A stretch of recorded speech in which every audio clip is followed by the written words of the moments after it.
آداب، یہ آکاشوانی سری نگر ہے۔ اب آپ محمود احمد خان سے خبریں سنیے۔ پہلے اہم خبروں کی سرخیوں پر ایک نظر۔ صدر جمہوریہ دروپدی مرمو نے جسمانی طور خاص افراد کو سماج کی ترقی کا اہم حصہ دیا قرار۔ انتظامیہ دیویانگ جنوں کی فلاح و بہبود کے لیے وعدہ بند، LG منوج سنہا۔ وزیر اعلیٰ عمر عبداللہ نے SRO 43 اور RAS کے تحت کئی نوجوانوں میں کیے تقرری کے آرڈر تقسیم۔ اور جموں کشمیر میں ہمارا شوچالیہ ہمارا بھوشیہ کے موضوع پر 22 روزہ مہم جاری۔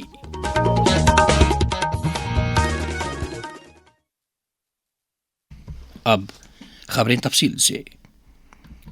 آج جسمانی طور خاص افراد کا بین الاقوامی دن ہے۔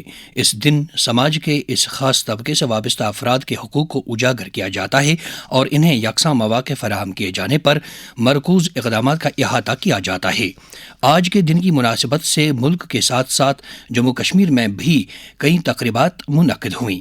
اس دن کی اہمیت کے بارے میں جموں میں مقیم پدم شری ایوارڈ یافتہ ڈوگری زبان کے ادیب پروفیسر للت کمار منگوترا نے آکاشوانی نیوز سری نگر کے ساتھ بات کرتے ہوئے کہا، سب سے پہلے ہمیں یہ سوچنا چاہیے کہ ان کی کوئی کمی اپنی طرف سے نہیں ہے، یہ قدرت نے ہی ان کو ایسے بنایا ہے، تو ہم لوگوں کا فرض بنتا ہے کہ ہم ان کو ایسے ہی ٹریٹ کریں جیسے ہم خود ہیں یا ہمارے جیسے دوسرے لوگ ہیں۔ کوئی سڑک پار نہیں کر سکتا، کوئی سیڑھیاں نہیں چڑھ سکتا، کوئی ٹرین میں اپنا سامان نہیں رکھ سکتا، یا کوئی کھانا نہیں کھا سکتا، اس کے پاس پیسے نہیں ہیں۔ تو ہمارا فرض بنتا ہے ایک انسان ہونے کے ناطے کہ ہم ان کو اپنے جیسا ٹریٹ کریں، اپنے جیسا سمجھیں اور ان کے ساتھ وہ برتاؤ کریں جس کے ساتھ ان کا جیون آسان ہو سکے۔ سرکاریں جو ہوتی ہیں وہ لوگوں کی نمائندہ ہوتی ہیں، تو اگر وہ لوگوں کی طرف سے بنی ہیں تو ان کو لوگوں کی اس اچھا کو پورا کرنے کی ان کی ذمہ داری بنتی ہے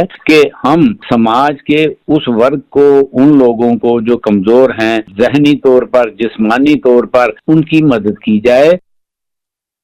صدر جمہوریہ دروپدی مرمو نے کہا ہے کہ کوئی بھی سماج اسی صورت میں ترقی یافتہ کہلایا جا سکتا ہے جب اس سماج میں جسمانی طور خاص افراد کو یکساں حقوق دیے جائیں۔ نئی دلی میں آج جسمانی طور خاص افراد کے بین الاقوامی دن کے سلسلے میں منعقدہ ایک تقریب پر انہوں نے کہا کہ جسمانی طور خاص افراد سماج کا ناقابل تنسیق حصہ ہے۔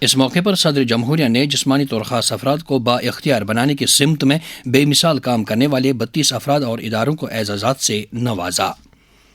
لیفٹیننٹ گورنر منوج سنہا نے سرکاری اہلکاروں اور سماجی تنظیموں سے تاکید کی ہے کہ وہ جسمانی طور خاص افراد کے حقوق کو اجاگر کر کے انہیں تحفظ فراہم کرنے کی خاطر عہد بند رہیں۔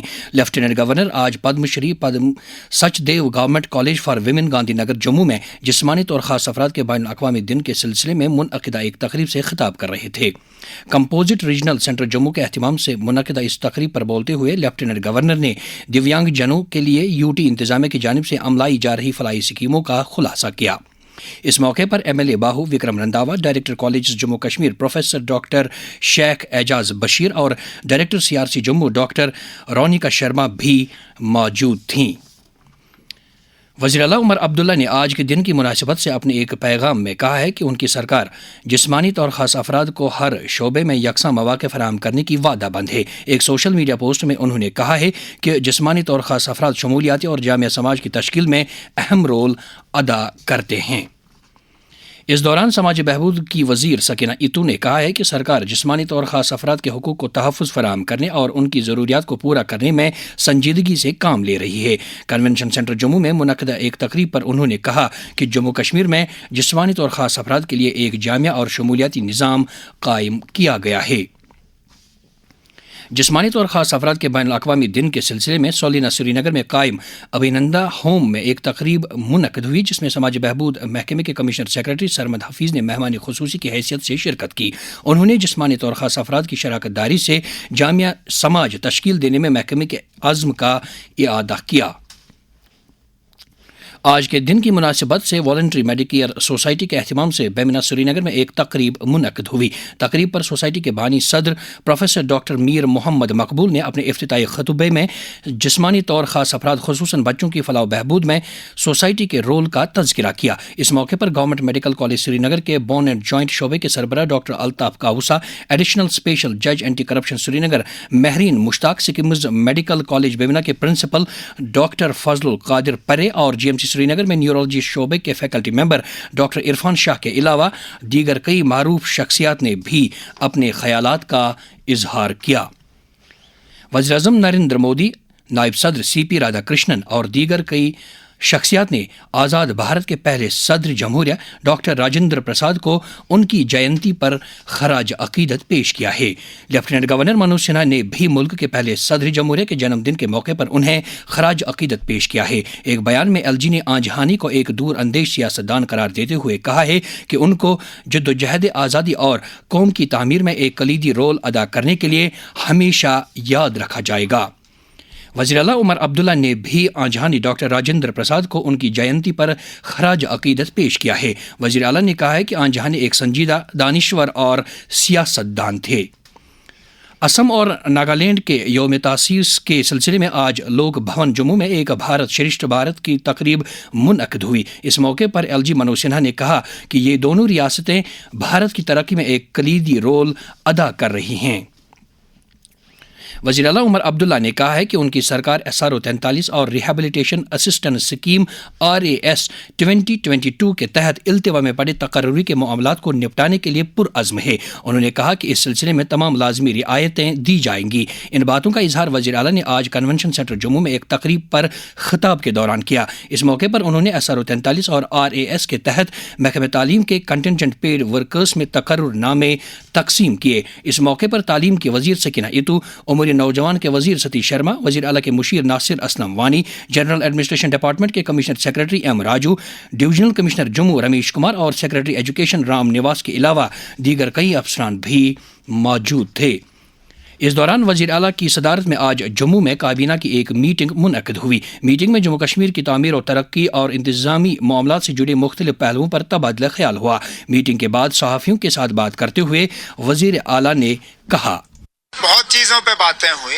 دوارکا میں نیا کشمیر ہاؤس بنے، R&B ڈپارٹمنٹ میں چیف انجینئرز کی پروپوزل، اس پہ بات ہوئی. کوآپریٹو سوسائٹیز کو کس طرح ہم نئے سرے سے ان کو زندہ کر سکتے ہیں. ایک آئٹم جو ہے وہ ریزرویشن کو لے کے بھی تھا. کیبنٹ میٹنگ کی منٹس سائن کرنے اور انہیں آنریبل LG صاحب کے پاس بھیجنے سے پہلے میں ان پہ یہاں تبصرہ کروں غلط ہوگا. میں صرف اتنا ہی کہوں گا کہ کوشش کی گئی ہے، جس طرح ہم نے لوگوں کے ساتھ وعدہ کیا ہے کہ ہم اس کو تھوڑا سا ریشنلائز کریں. کوشش یہ بھی کی گئی ہے کہ کہیں پہ کسی کے ساتھ ناانصافی نہ ہو.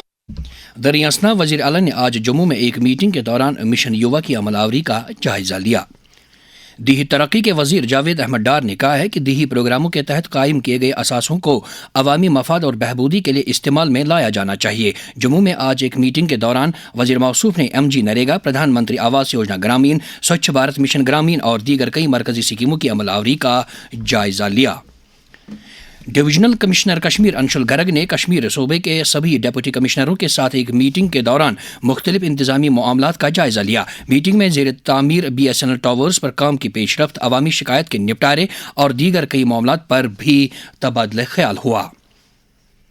زراعت کا شعبہ ملک کی اقتصادیات میں اہم رول ادا کرنے کے ساتھ ساتھ ہر طرح کے جاندار کے لیے خوراک فراہم کرتا ہے. اس شعبے کی ترقی کے لیے ملک کے ساتھ ساتھ جموں کشمیر میں بھی ٹھوس اقدامات کیے جا رہے ہیں. اس بارے میں Sher Kashmir university of agricultural sciences and technology Kashmir کے vice chancellor professor doctor Nazir Ahmad Ganai نے آکاشوانی نیوز سری نگر کے ساتھ بات کرتے ہوئے کہا، ہماری معیشت کے لیے زراعت ایک ریڑھ کی ہڈی کی حیثیت رکھتا ہے. ہمارے ملک کی آبادی قریب 1.5 بلین ہے آلموسٹ، اور جو لائیو سٹاک ہے قریب 500 ملین ہمارے لائیو سٹاک ہے. دنیا میں سب سے زیادہ جانور ہمارے ملک میں پائے جاتے ہیں. تو ان سب کے لیے ہمیں ضرورت ہے مٹیریل کی. فوڈ ہے، فیڈ ہے، فوڈر کی ضرورت ہے، فائبر کپڑا جو ہم پہنتے ہیں، فیول جو جلانے والی لکڑی یا ادروائز. اسی طرح سے انڈسٹری کے لیے بھی ہمیں را مٹیریل چاہیے. یہ سب کچھ ہمیں